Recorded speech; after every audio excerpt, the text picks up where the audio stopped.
is an ABC color presentation.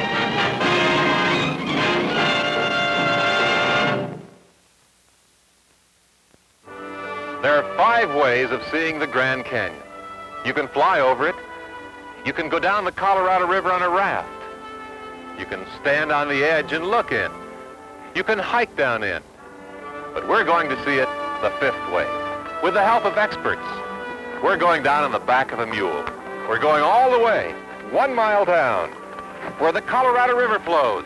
Today, as Discovery visits the Grand Canyon.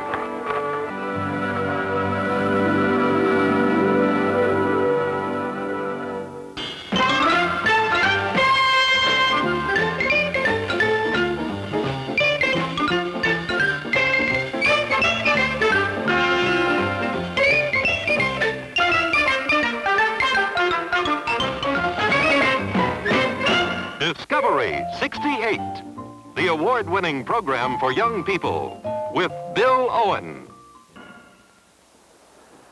A mule trip into the heart of Arizona's Grand Canyon starts here, with the mules being packed and harnessed. There are about 130 mules in the national park, the oldest of them being 24 years old and a veteran of 21 years service on the canyon trails. These mules are members of a dude string, meaning a string of mules intended for carrying vacationers and visitors into the canyon. That string over there is a pack string. They make the trip too, but not with passengers on their backs. Not yet. For the moment, the job belongs to these experienced old-timers. They're experienced to a mule, and it's practice they're going to need every minute of the 6 hours it takes to get down into the canyon. If you're wondering why they need all that experience, your first look over the canyon's rim will give you your answer. The Grand Canyon is a chasm of rock. Right here, it's about 10 miles across to the north rim. Other places, it's between 4 and 18 miles wide. There's a great river down there, and it looks like a bit of ribbon. It's the Colorado, and it's 1 mile down. We start here at the top of Bright Angel Trail, just a little west of Bright Angel Lodge. The canyon rim on the south side is about 2,000 feet lower than it is over there on the north side, so it begins with a head start as far as rock layers are concerned. The first part of the trip is called Jacob's Ladder because to a bird, or to someone over there on the north rim, that's what it looks like, a ladder. Jacob's Ladder winds its way back and forth across the face of a formation called Redwall Limestone. If you were to break off a piece of this Redwall Limestone, you'd find the stone's true color is a pale blue-gray. Its outer surface is red because it's been colored by iron oxides washing down from the next layer above. But this great red limestone wall is visible wherever you look at the Grand Canyon. Sometimes it's 500 feet thick.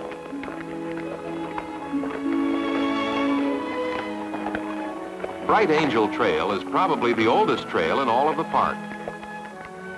The bighorn sheep knew it, and the Indians knew it before the white man ever so much as dreamed of a canyon this vast.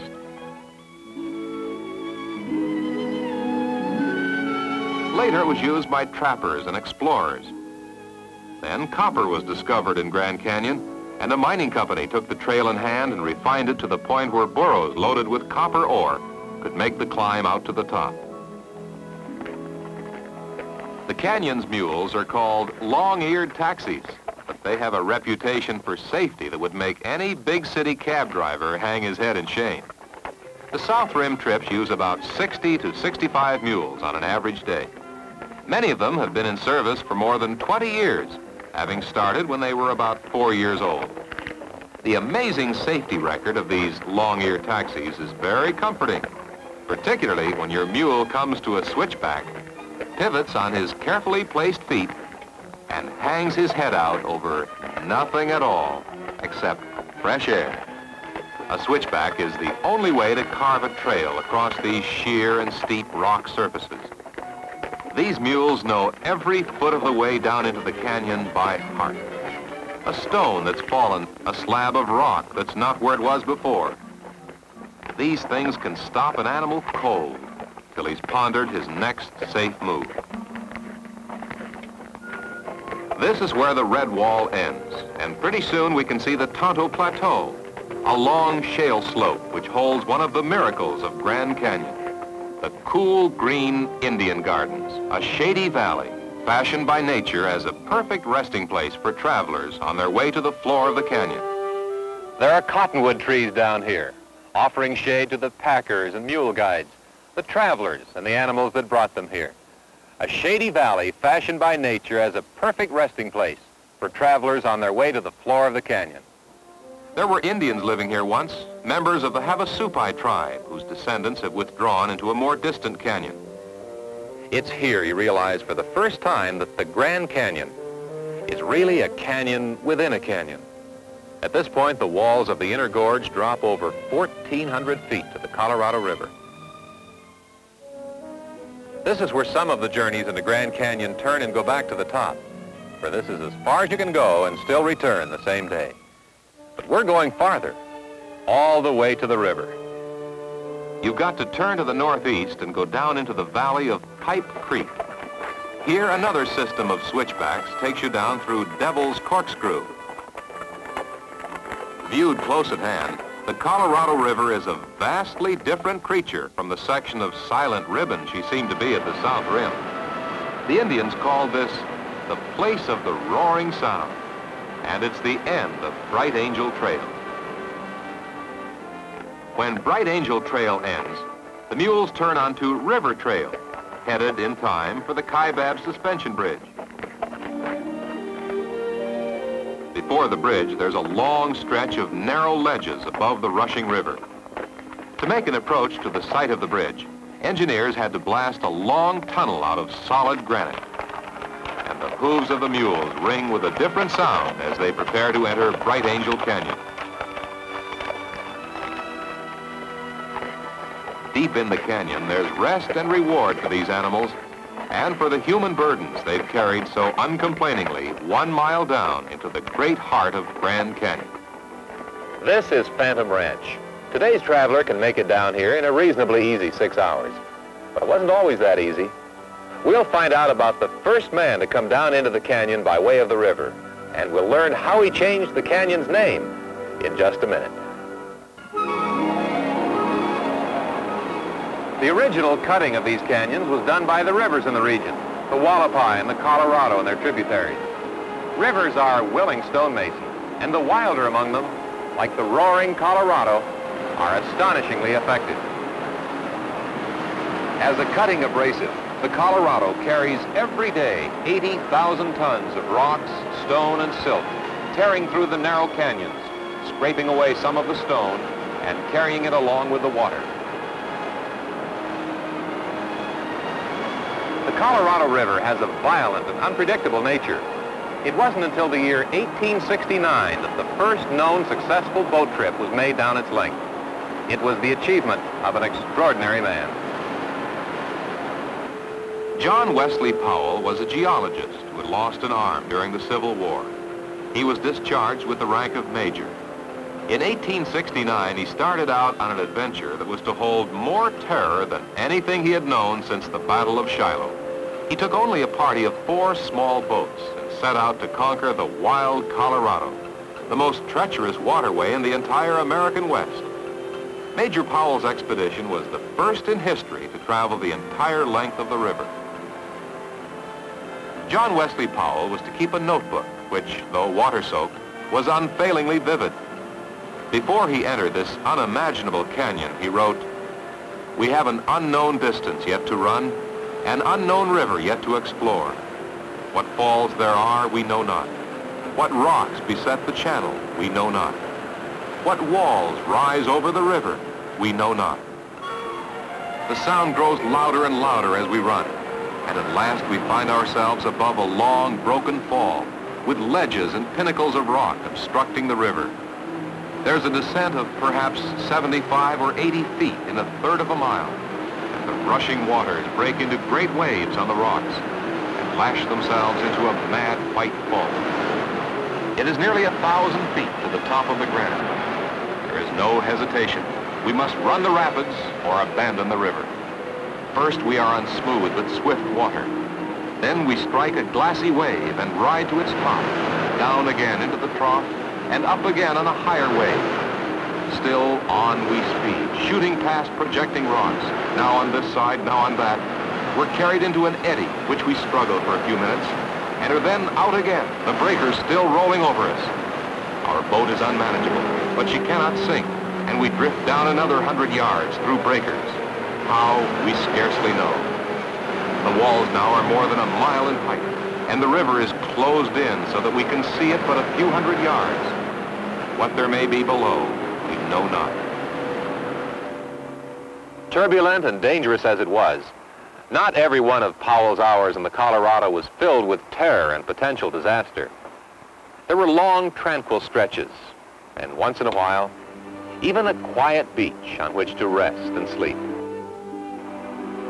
In gratitude for a little calm and quiet in the midst of the uncharted, unknown dangers of the massive canyon, John Wesley Powell, geologist, explorer, and one-armed veteran of the Civil War, conceived the name Bright Angel, which would eventually spread from the creek to the canyon, and to the trail we've come down, and to a lodge on the south rim. But Powell's skill at place naming didn't stop with Bright Angel. In the years before his expedition, the huge canyon, taken as a whole, had been called the Big Canyon, or the Great Canyon. But it was Powell, in his 1869 journal, who called it, for all time, Grand Canyon. The Grand Canyon has surrendered some of its mystery since the days of John Wesley Powell. Helicopters now hover in its clear air. Hikers find their way down its switchbacks and along its ledges. Even the river, for all its rapids and its dangers, sees 20,000 people every summer making their way down in rubber raft parties. But however populated it becomes, the Grand Canyon still seems to belong to the long-eared creatures who brought us down. Those Kansas and Missouri mules, the most trusted animals on earth. How do you take a country mule and turn it into a dependable trail pilot? We'll find out in just a minute. These are the mules of the Dude String, the animals that brought us down Bright Angel Trail, into the inner gorge, along the river, and safely into Phantom Ranch. But off in the canyon this morning, just as every morning except Sunday, every week of the year, there's a different sort of mule string. They may look the same, but they aren't. This is the pack string. It's made up of mules that aren't quite ready for the task of carrying tourists and visitors into the canyon. This is the on-the-job training provided for mules new to life at Grand Canyon. Everything that's needed at Phantom Ranch is brought into the canyon by the pack string. They're on their way in now, heavily loaded with sheets, towels, fresh meat and vegetables, canned goods, fuel oil. In short, anything and everything that's needed to run the camp. They stay an hour and then turn around and make the long trudge out again. A soda pop bottle that comes down full goes out empty. Even the cap goes out. Nothing that might mar the beauty of the canyon is allowed to stay down in.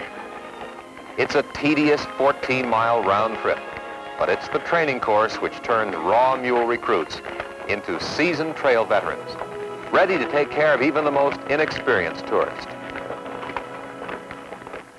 But the job of mule training doesn't start with the pack string. First, there's the task of establishing a relationship between man and mule. Around Grand Canyon, there's nobody more experienced with mules than trail foreman Jay Goza. Well, this bunch come from Dodge City, Kansas. They're all 3- and 4-year-olds, and they'll be to train. First, you have to catch him first, like we did here. Then you kind of play it by ear after that, according to the mule. The way to prepare a mule, you go down into the canyon, either a dude string or the pack string, is first you get acquainted with him,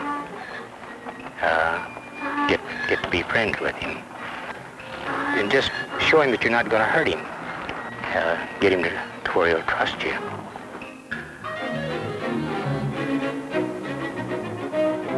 They're a lot like, well, just any animal or people. They all have a different personality. This bunch was raised gentle. I mean, they were raised around corral, and they're gentler than mules that would be raised out on the range. They're pretty well used to people being around them. And tie him up pretty tight to where he can't jump away from you, and show him you're not going to hurt him. You pet him, rub him over, and then you train him to lead. And it's pretty easy with a mule. They catch on to that right easy. I think they're one of the smartest animals we have.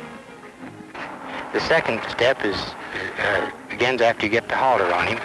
You learn him to lead then. This is teach him whenever you have the rope and walk off, that he'll walk along with you. To do that, you usually tie him on to another mule or a horse, and you might have someone behind him to kind of scare him along. As you pull on the rope, he sets back, make him move on up, and he sees that whenever he gives slack, it isn't going to hurt him, so he'll walk right on up on a loose rope then. They're real famous for taking care of themselves. The third step would be tying up the hind foot. And you do this, you kind of play this by ear. If you think he's a kicker, you tie up the hind foot like that to where he can't kick you as you move around behind him and everything. Get him used to being in behind him. Then that's when you get acquainted with the back end of him then.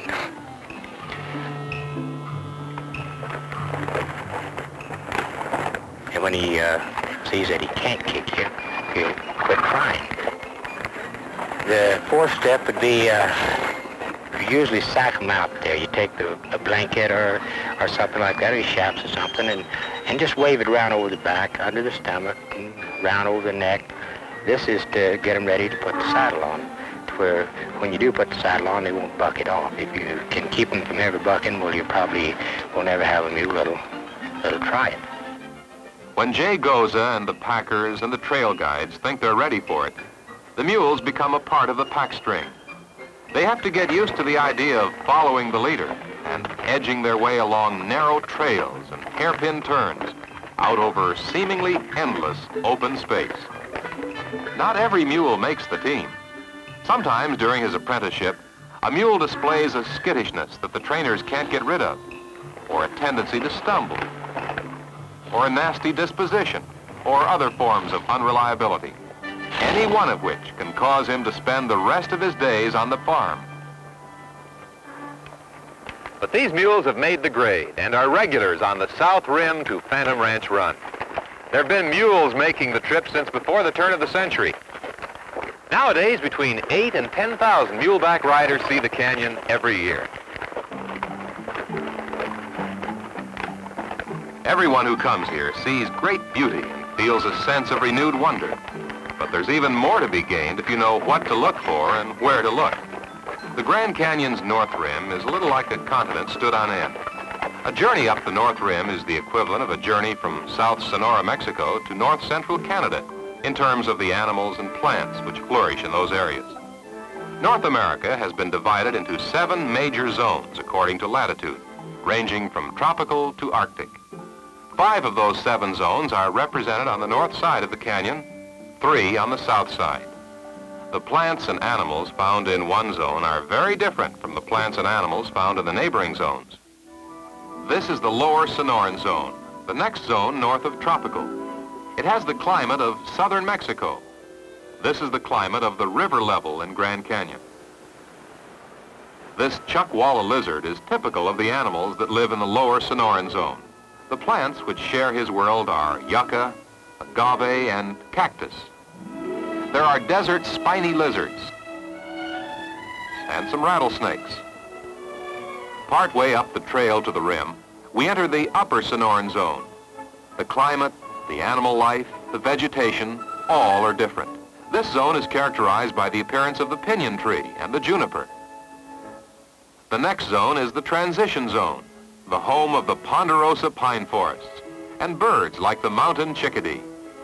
Because it's 2,000 feet higher than the South Rim, the North Rim has 2 more life zones represented and boasts a form of plant life unknown on the other side. The famous Blue Spruce forests of the North Rim are not represented on the South Rim. The North Rim extends into the Canadian Zone and the still cooler Hudsonian Zone. Both of these zones are beyond the reach of the South Rim. which ends at 7,000 feet above sea level. The Grand Canyon is a wonder and a barrier. The deep canyon and the contrasting climatic zones have kept two near relations in the animal kingdom completely apart. This is the white-tailed black Kaibab squirrel of the North Rim. He's found in abundance on the North Rim, and he isn't found at all in the South. Instead, there's his gray-bodied, gray-tailed, white-bellied cousin, the Abert's squirrel. Either of these squirrels could technically make the trip from one rim to the other. Why don't they? Because on the way down, they'd pass out of the transition zone where the Ponderosa pines grow. Since both of these squirrels depend on Ponderosa pine nuts for food, they'd have to go without food for too long a time to make the journey, even if they found a way to make it across the Colorado River. To a mule, the Grand Canyon is a life of hard work and changing altitude. To us, it's one of the greatest experiences the world still has to offer. We'll be back in just a minute. We hope you've enjoyed today's visit to the Grand Canyon. If you'd like to know more about the Southwest, ask your librarian for any of these books. Brighty of the Grand Canyon by Marguerite Henry and Wild Animals of the Southwest by George Corey Franklin. Be with us next week as Discovery continues to discover America. Bye-bye. The Discovery Unit's transportation and promotional consideration provided by United Airlines.